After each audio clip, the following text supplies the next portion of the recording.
So, you bested the last beast. That doll you just picked up lets you manipulate anybody who's got nanomachines in them. Sounds like something the devil's cooked up, if you ask me. Mantis came from South America. She was born and raised in a country racked by never-ending civil wars. Her village was attacked by enemy forces and burned to the ground.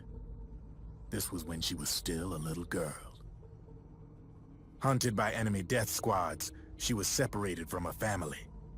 She barely managed to escape with her life. Ended up in the basement of this one building. It was full of corpses that had been dumped there. Almost all of them had been tortured to death. She was petrified with fear. And then, she heard the sound of heavy boots on the floor above her, followed by shrieking screams. The kind that would make every hair on your body stand straight up. She had stumbled across a makeshift torture chamber. Somebody'd locked the door, and she was trapped. It was dark, it was dank, and it was full of a wretched stench. She couldn't sleep with the screams of torture victims all around her. All she could do was sit curled up in one corner of the room, trembling. A week passed, then 10 days. She managed to keep hydrated by drinking the filthy water pooled up on the floor, but there was no food. Being trapped in that kind of place, half crazy from hunger, did a serious number on her mind. Did you know female mantises eat their mates? The screams went on day and night. She covered her ears, but it didn't help. And then, she was saved. By a little black mantis that taught her how to block out the screams, how to plug up her inner ears. What the hell are you talking about? I'm saying, Snake, that when she couldn't stand the hunger any longer, she started feeding on the corpses. But only the male ones. She didn't realize who was doing it.